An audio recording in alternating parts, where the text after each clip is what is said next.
Barnes 2025 research shows that 20% of teens nowadays have experienced some level of sextortion. So, what happens psychologically within the human nervous system when shame of that magnitude makes someone feel like they no longer belong?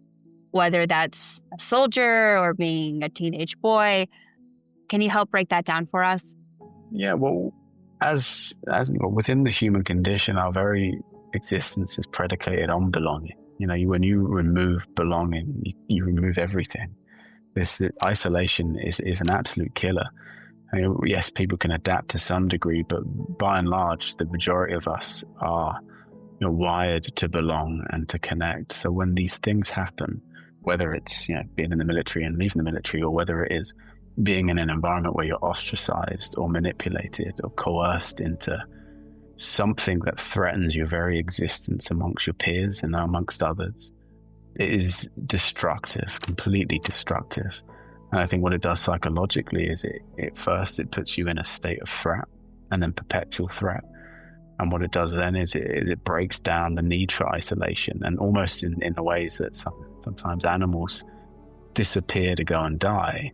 Something also happens within the psyche that removes itself from association in order to sort of detach and then deconstruct itself. And this is when behaviors become so absent to the norm for the person. You can see it within children, and I've witnessed this more so within teenagers, that when I was at the college that had been exposed to situations like this.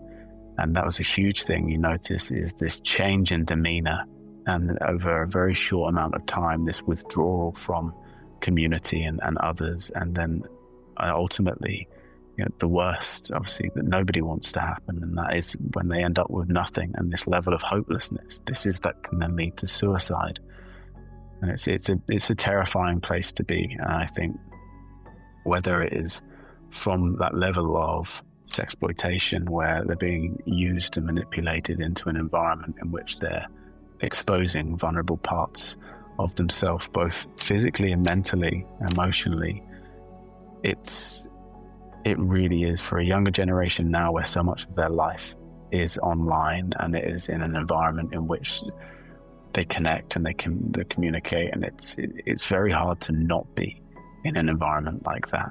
So being coerced and pulled and manipulated into something threatening, as you've read out, it's shown in the numbers, right? The fear is that this doesn't seem to be something that's going to go away. If not, it's something that's going to grow, because more and more of our lives are going to be tied to an online environment.